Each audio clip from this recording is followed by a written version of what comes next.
नमस्कार दर्शकों, मैं प्रकृति मोहन ठाकुर आपका स्वागत करती हूं हमारे आज के कार्यक्रम कृषि दर्शन में। दर्शकों, आज के हमारे कार्यक्रम का विषय है सर्दियों में सब्जियों की देखभाल और इस विषय में जानकारी देने के लिए हमारे साथ हमारे स्टूडियो में उपस्थित हैं डॉक्टर सुमन, जो कि कृषि विज्ञान केंद्र बिलासपुर के इंचार्ज हैं। तो डॉक्टर सुमन, आपका बहुत बहुत स्वागत है हमारे स्टूडियो में। नमस्कार जी। तो देखिए, हम आज बात कर रहे हैं शीतकालीन सब्जियों की। हमें पता है कि जैसे मटर हो गए और गोभी वर्गीय सब्जियां हो गई, ये शीतकालीन सब्जियों में आती हैं। हाँ जी। तो इनके अलावा और कौन सी ऐसी सब्जियां हैं जो सर्दियों की सब्जियां कहलाती हैं? जैसे मैडम आपने बताया कि एक मटर है, गोभी वर्गीय सब्जियां हैं जी। इसके अलावा कुछ जड़दार सब्जियां भी होती हैं जो आजकल जो है वो शीतकालीन समय के द्वारा जो है वो किसान उसकी काश्तकार कर रहे हैं। जैसे मूली है, शलगम है, आलू है, इसके सिवाय आपके अदरक है। अदरक या इस टाइम आपका उसका उखाड़ने का टाइम हो गया है, ठीक है जी। इसके सिवाय लहसुन है, प्याज है। तो ये कुछ प्रमुख फसलें हैं जो आज की डेट में जो है वो शीतकालीन सर्दियों के दौरान जो है इसकी काश्तकार की जा रही है जी। देखिए, अगर हम बात करें खेती की, तो चाहे सब्जियां हैं या फिर कोई और फसल है, जो किसान अपनी पौध उगाते हैं, उपज प्राप्त करते हैं, उनका ज़्यादा ध्यान होता है कि ज़्यादा से ज़्यादा उपज प्राप्त हो, ताकि उनको वो आगे बाज़ार में बेचें और ज़्यादा उनको उससे आमदनी प्राप्त हो। लेकिन साथ ही हमने सुना है प्राकृतिक खेती के बारे में भी, जिसमें हमने ये सुना है कि उपज थोड़ी सी कम होती है उसमें। तो आपका क्या मानना है कि किसान को प्राकृतिक खेती की तरफ बढ़ना चाहिए या फिर जैसे आजकल का जो ट्रेंड है कि रासायनिक खेती, मतलब आजकल का भी नहीं कहेंगे कि काफ़ी पहले से ये चला आ रहा है कि रासायनिक खेती पे ज़्यादा जो किसान है उनका रुझान रहता है जी। तो आप क्या मानते हैं? मैडम जी, ऐसा है कि आज की डेट में जो किसान है वो दो तरह के किसान हैं हमारे हिमाचल में जी। एक वो किसान है जो आमदनी करते हैं, जो अपने उत्पाद को जाके मंडियों में बेचते हैं जी। तो वो तो ज़्यादा उत्पाद के लिए जो है अपने रसायनों, क्योंकि जो भी आप उत्पाद करेंगे, जो भी आप जिस फसल की काश्तकार करेंगे, उसमें जो है वो रोग की आने की संभावना 100% होती है, ठीक है। तो जो अधिक उत्पाद लेना चाहते हैं और उसमें रोग कोई लगता है, कोई कीड़ा लगता है, तो उसके लिए तो किसान भाई जो है रासायनिक खेती की तरफ जाता है, क्योंकि उसकी रोगों की रोकथाम करनी पड़ेगी और उसमें आप रोगों की रोकथाम के लिए जो है आपको रसायन का प्रयोग करना पड़ेगा। उसके दूसरी तरफ हम देखें, कुछ किसान ऐसे हैं आज की डेट में हमारे पास बहुत सारे किसान प्राकृतिक खेती की तरफ जो है वो रुझान किसानों का बढ़ गया है जी। तो अगर हम प्राकृतिक खेती की बात करते हैं तो उसमें हमारे पास कुछ अच्छे किसान भी हैं, कुछ मध्यम वर्गीय किसान भी हैं। जो छोटे किसान हैं, हम तो ये बोलते हैं कि जो हम अपने काश्तकार अपनी किचन गार्डनिंग में जो खेती करते हैं उसको कम से कम किसान भाई जो हैं वो प्राकृतिक खेती जो है उसकी तरफ जो ज़्यादा जाए, क्योंकि हमें जो है कम से कम रसायनों का प्रयोग करके हम अपनी जो किचन गार्डन में जो हम काश्तकार कर रहे हैं, जिस प्रकार जो सब्जी हम तैयार कर रहे हैं उसका हम कम से कम उसका रसायन जो है अपने किचन गार्डन में प्रयोग करें। और अगर प्राकृतिक खेती करनी है तो उसको हाँ, आपने बहुत अच्छी बात बोली कि उसमें आमदनी या उसमें पैदावार थोड़ी कम होती है, परंतु उसका जो है वो रसायन का साइड इफेक्ट जो है वो बहुत कम होगा। तो हमारे सेहत के लिए देखना हो तो रासायनिक खेती या जो प्राकृतिक खेती है, रासायनिक खेती के मुकाबले में प्राकृतिक खेती जो है वो ज़्यादा अच्छी है। तो इससे तो हम ये कह सकते हैं कि जो रासायनिक खेती जो किसान करता है उसकी उपज जो लोग खाते हैं, तो जो उपज खाते हैं वो जो पैसा है जो वो कमाते हैं इसमें, तो वो सारा इलाज के लिए लग जाता है। कम से कम प्राकृतिक खेती जो है वो बच जाएगा। उसके लिए सेहत के हिसाब से देखें तो उसके लिए जो है हमारा जो है प्राकृतिक खेती जो है वो बहुत अच्छी है जी। तो देखिए, हम एक बहुत ही बुरे दौर से गुजरे हैं, कोरोना काल जो था, तो उसमें ज़्यादातर डॉक्टर्स ये कहते थे कि आप परहेज करिए, इलाज से परहेज ही उसमें बेहतर है। और वैसे भी ये कहावत तो सदियों से हम सुन रहे हैं कि इलाज से परहेज बेहतर होता है। तो आपने अभी बात की है प्राकृतिक खेती की, क्या इस खेती में भी ऐसा हो सकता है कि परहेज कुछ ऐसा किया जाए ताकि हमें रोग लगे ना। जी बिल्कुल बिल्कुल, ताकि रोग आए ही ना, वो चाहे हम इंसानों की बात कर लें, चाहे हम पेड़ पौधों की बात कर लें, पशुओं में बीमारियों की बात। बिल्कुल जी, आपने बहुत अच्छी बात की मैडम जी, कि किसी भी रोग को आने से पहले जो है उसमें परहेज बहुत ज़रूरी है। अगर हम खेती बाड़ी की बात कर रहे हैं और ख़ासकर जब हम सब्जियों की बात कर रहे हैं तो उसमें जो है हम परहेज से अगर हम खेती बाड़ी करेंगे, अब परहेज में जो है जैसे सबसे पहली बात आती है, जैसे मटर की बात करें या शलगम की बात करें, मूली की बात करें, गोभी की बात करें, किसी भी सब्जी की बात करें, तो उसमें सबसे पहली बात आती है कि किस्म का चयन। क्योंकि आज की डेट में हमारे पास ऐसी रोग रोधी किस्में उपलब्ध हैं जिसमें रोग लगता ही नहीं है जी। ठीक है, तो किसान भाइयों से मेरा यही आग्रह है कि किसी भी सब्जी की काश्तकार करने से पहले जो है अनुमोदित किस्म का जो है वो प्रयोग करें, ताकि उसमें रोग आने की संभावना कम से कम हो। ठीक है, इसके बाद बात आती है कि ठीक है, आपने किस्म का चयन कर लिया, और जब किसान भाई जब वो काश्तकार करते हो सकता है उनको उस टाइम पे उस बीज का या उस किस्म का वो नई बीज उपलब्ध ना हो सके, तो उसके बाद आता है कि आपने आगे क्या करना है। उसके बाद अगर किसान भाई उस बीज का बीज उपचार करें जी। अब यहाँ पे जब बात आती है प्राकृतिक खेती की और रासायनिक खेती की, अगर हम रासायनिक खेती की बात करते हैं तो बीज उपचार में जो है वो बहुत सारे रसायन हैं, जैसे बेबिस्टिन है, थीरम है, तो हम ये अनुमोदन करते हैं, हम ये रिकमेंड करते हैं कि 2.5 ग्राम प्रति किलो बीज के हिसाब से जो है आप बीज का उपचार करें, उसके बाद ही बीज को बिजाई करें जी। ये उन लोगों के लिए जो लोग रासायनिक खेती की तरफ जा रहे हैं, परंतु जो लोग प्राकृतिक खेती कर रहे हैं उनके लिए हमारी तरफ से ये सुझाव है कि वो जैसे बीजामृत है, जीवामृत है, ठीक है, इन चीज़ों का जो है वो प्रयोग करें जी। जैसे बीज अमृत है, ये जैसे आपका गौमूत्र से, गोबर से और भुजे हुए चूने से बनता है जी। तो उसमें किसी प्रकार का रसायन नहीं है जी। तो अगर आप बीज का उपचार करना चाहते हैं तो बीज अमृत तैयार करके बीज का उपचार करें, फिर आप उस फसल की बिजाई करें जी। नंबर 2। नंबर 3 आता है जी कि आपने सही किस्म आपने चयन की, आपने बीज का उपचार भी कर लिया, इसके बाद बात आती है कि आप उसका समय कब लगाते हैं जी। क्योंकि हर किस्म का, हर फसल का सही समय जो है वो चयन होना चाहिए जी। नहीं तो कई बार होता क्या है कि किस्म कोई और होगी, आप गोभी जो है वो या मटर है जो आप अर्ली वैरायटी थी वो आप लेट लगा रहे हैं, जो लेट है वो अर्ली लगा रहे हैं, तो उसमें जो आपको उतना उत्पाद नहीं मिलेगा। तो समय का चयन जो है सही समय पे उसकी बिजाई हो जी। सही जगह पे उसका बिजाई हो, जगह, समय, और तीसरा है जब आप उसकी खाद डालते हैं किसान भाई, क्योंकि वो किसान भी ये भी खाद जरूर डालते हैं, तो खाद जो है वो भी अनुमोदित जो है, जितनी खाद आपको बताई है उतनी ही डालें। ठीक है, इसके बाद क्या है कि जब हम खेत तैयार करते हैं तो जितने फसल के अवशेष पिछली फसल के बच गए हैं उन अवशेषों को भी जलाएं जी।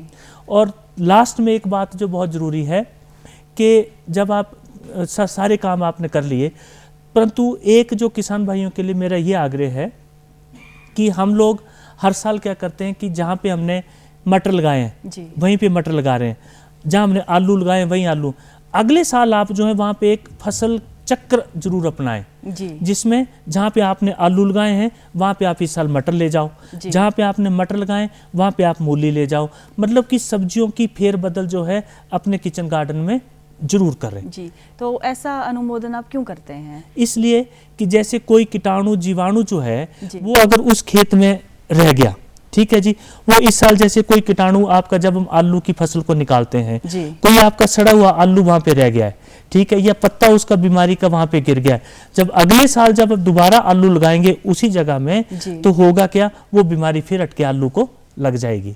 अगर आप वहां पे मटर लगाएंगे तो मटर में वो बीमारी नहीं लगेगी, क्योंकि जो आलू की बीमारी है वो मटर में नहीं लगेगी, जो मटर की बीमारी है वो उसमें लगेगी।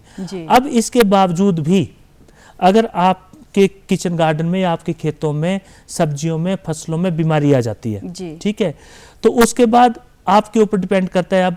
अब फिर आगे हमारे पास 2 ब्रांचें आ गई कि एक हमारे पास वो किसान है जो प्राकृतिक खेती कर रहे हैं और एक वो किसान है जो रासायनिक खेती कर रहे हैं। अब जैसे आज हम बात कर रहे हैं, पहले रासायनिक खेती की बात करते हैं, तो रासायनिक खेती में जो है जैसे रासायनिक अब बीमारी आ गई है, कीड़ा आ गया है, अब उसमें भी वही बात आ गई कि सबसे पहली बात है कि किसी भी बीमारी का डायग्नोस जी, ठीक है जी, चाहे पशुओं की है, आदमियों की है, चाहे वो फसलों की है जी, कोई भी बीमारी अगर लगी है तो उसका डायग्नोसिस जो है वो सबसे ज़्यादा जरूरी है। होता क्या है, बीमारी कोई होती है, हम दवाई कोई और प्रयोग करते हैं। तो किसान को अच्छा उत्पाद लेना है तो अच्छे वैज्ञानिक से या किसी वैज्ञानिक से, अपने एग्रीकल्चर डिपार्टमेंट से पहले तो बीमारी का पता लगाएं और बीमारी का पता लगाने के बाद जो है सही दवाई का चयन किया जाए जी। अब इसके बाद अगली बात आती है मैडम जी कि हम बीमारी को हम क्या करते हैं, वेट करते रहते हैं जी कि ठीक है, हाँ थोड़ी सी बीमारी आई है, जब वो बीमारी बढ़ जाएगी उसके बाद जो है, जब बीमारी बहुत ज़्यादा फैल जाएगी उसके बाद जो है हम किसी दवाई का प्रयोग करते हैं। उस टाइम पे जो है उस दवाई का प्रयोग जो है वो सही मायने में उस फसल के लिए, उस बीमारी के लिए काम बहुत कम करता है जी। तो ये भी मेरा आग्रह है किसान भाइयों से, जैसे आपको लगे कि आपको बीमारी, आपकी फसलों में बीमारी आने वाली है तो आप सही दवाई का प्रयोग करके आप उसका स्प्रे सही समय पर करें, सही मात्रा में करें, सही समय पर और सही मात्रा में जो है दवाई का प्रयोग जो है होना बड़ा जरूरी है जी। ठीक है जी। अब ये वो लोग हैं जो रासायनिक खेती कर रहे हैं जी। ठीक है जी। अब यही बात अगर हम दूसरी तरफ चलते हैं कि जो लोग प्राकृतिक खेती कर रहे हैं ठीक है, अब प्राकृतिक खेती के जो किसान हैं वो उसमें ना तो खाद डालेंगे ना उसमें कोई दवाई का प्रयोग करेंगे जी। उसके लिए जो है, जैसे अगर आपने कीड़ा आ जाता है जी कोई ठीक है, तो उसके द्रेक अस्त्र है, ब्रह्म अस्त्र है, अग्नि अस्त्र है, इसमें डिफरेंट जो है वो तत्व हैं ठीक है। जैसे द्रेक अस्त्र में द्रेक पड़ा होगा ठीक है जी, मेन इसमें गोबर और गौमूत्र तो पड़ेगा देसी गाय का, वो तो पड़ेगा। तो आपका कीड़ों के लिए द्रेक अस्त्र हो गया, ब्रह्म अस्त्र हो गया, अग्नि अस्त्र हो गया। अगर उसमें कहीं बीमारी आ जाती है, ये भी किसान भाइयों को देखना है कि आपकी फसल में जो रोग आया है क्या वो रोग है या वो कीड़े का प्रकोप है।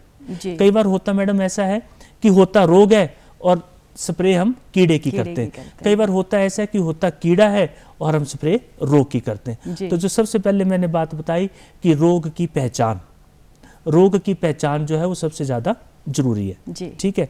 और इसके बाद जैसे हम प्राकृतिक खेती में अगर रोग आ जाते हैं तो उसके लिए खट्टी लस्सी है जी। जैसे 10 दिन पुरानी जो देसी गाय की लस्सी होगी उसका आप जो है 8-10 दिन के ऊपर उसका स्प्रे करें तो उससे भी जो है आप बीमारी को काफी हद तक जो उसकी रोकथाम कर सकते हैं।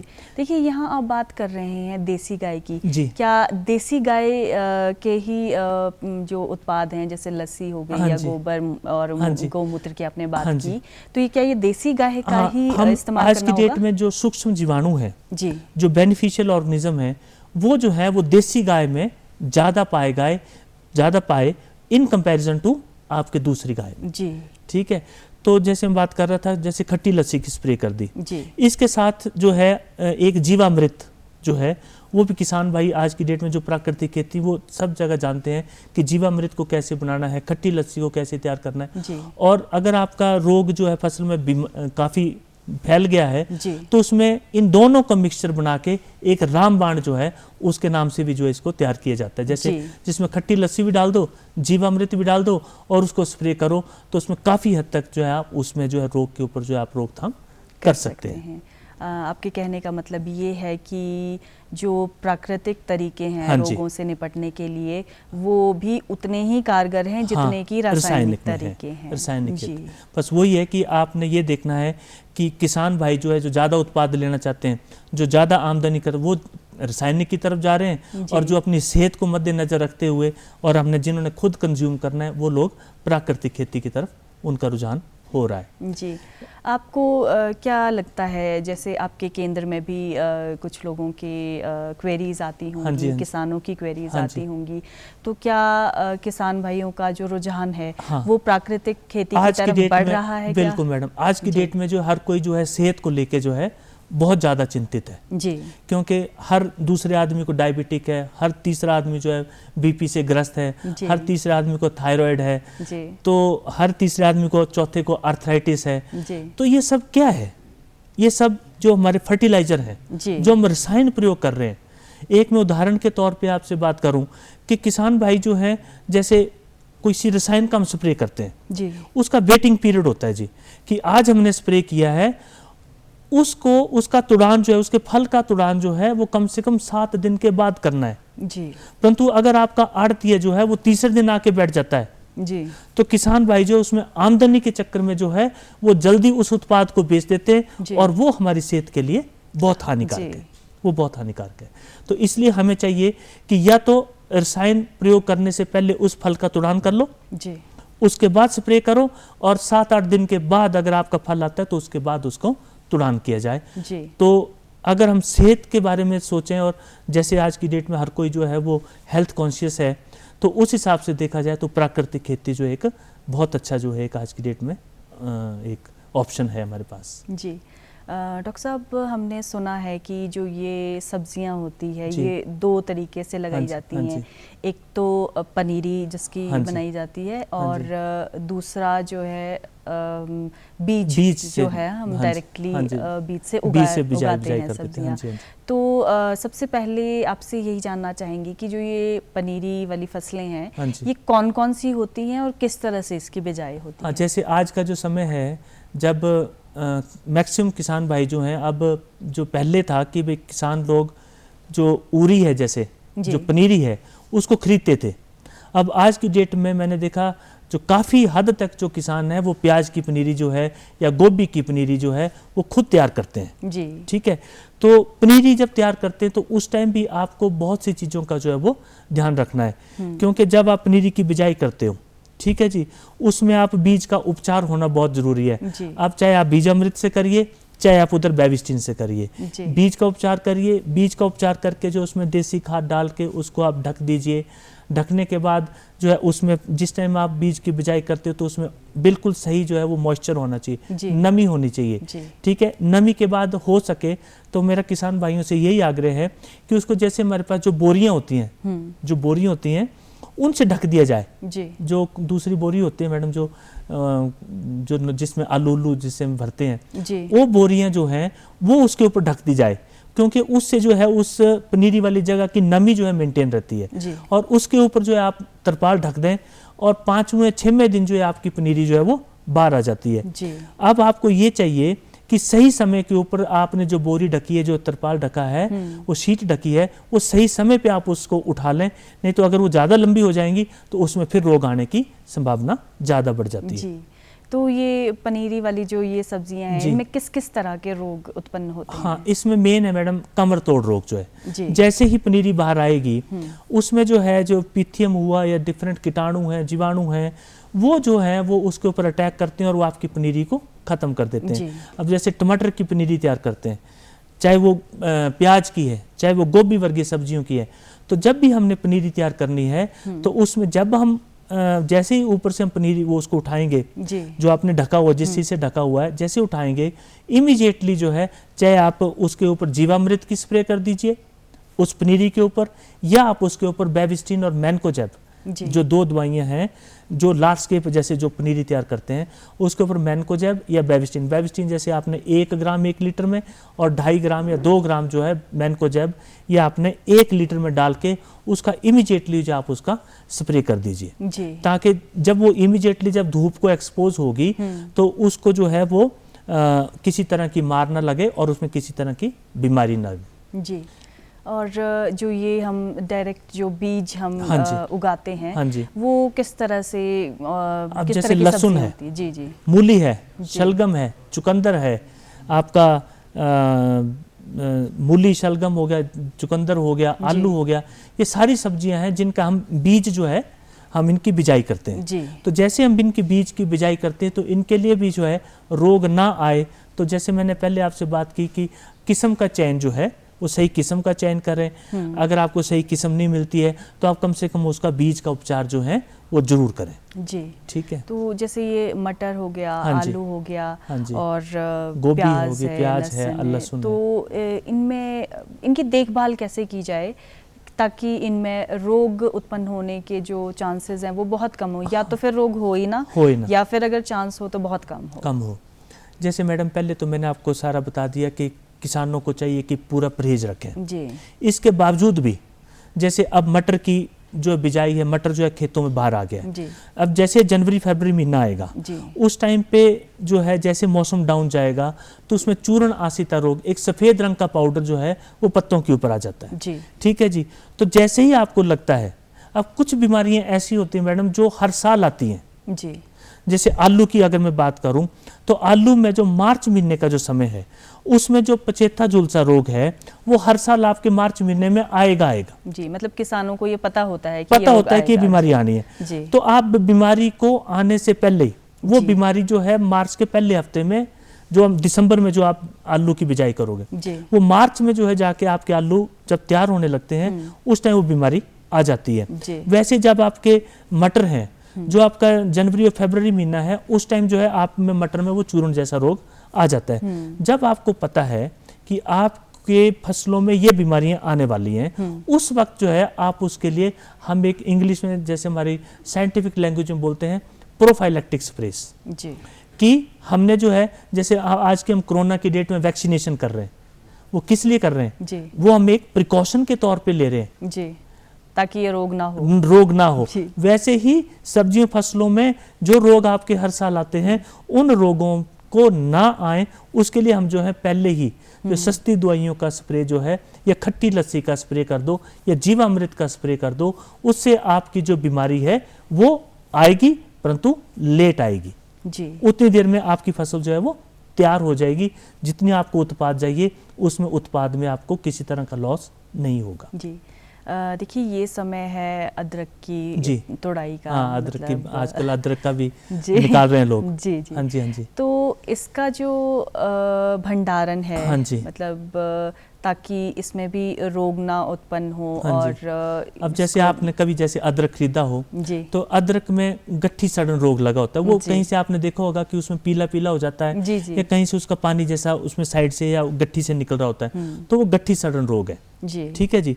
तो जैसे किसान भाइयों से अब ये आग्रह है कि जब उनको लगे कि खेतों में जो है उनके पत्ते जो हैं शुरुआत में अगर उनके पत्ते पीले पड़ जाएं जी, और अगर वो गिरने लग जाएं तो वो एक पहचान है। देखिए ना, गट्ठी सड़न रोग, गट्ठी नीचे लगी हुई है।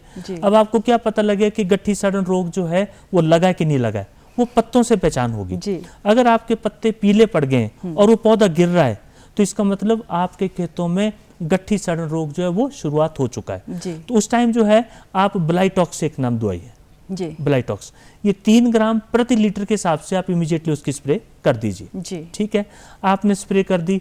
जैसे अब जो आजकल का टाइम है या अगला महीना है दिसंबर में, उस अदरक को निकालेंगे जी। कुछ अदरक जो है किसान बाजार में बेच देंगे और कुछ अदरक जो है वो अगले साल बीज के लिए रखेंगे जी। ठीक है जी। जब वो बीज के लिए रखेंगे तो उस टाइम किसान भाइयों के लिए ये हमारा सिफारिश होती है कि वो बीज को उपचार करके रखें।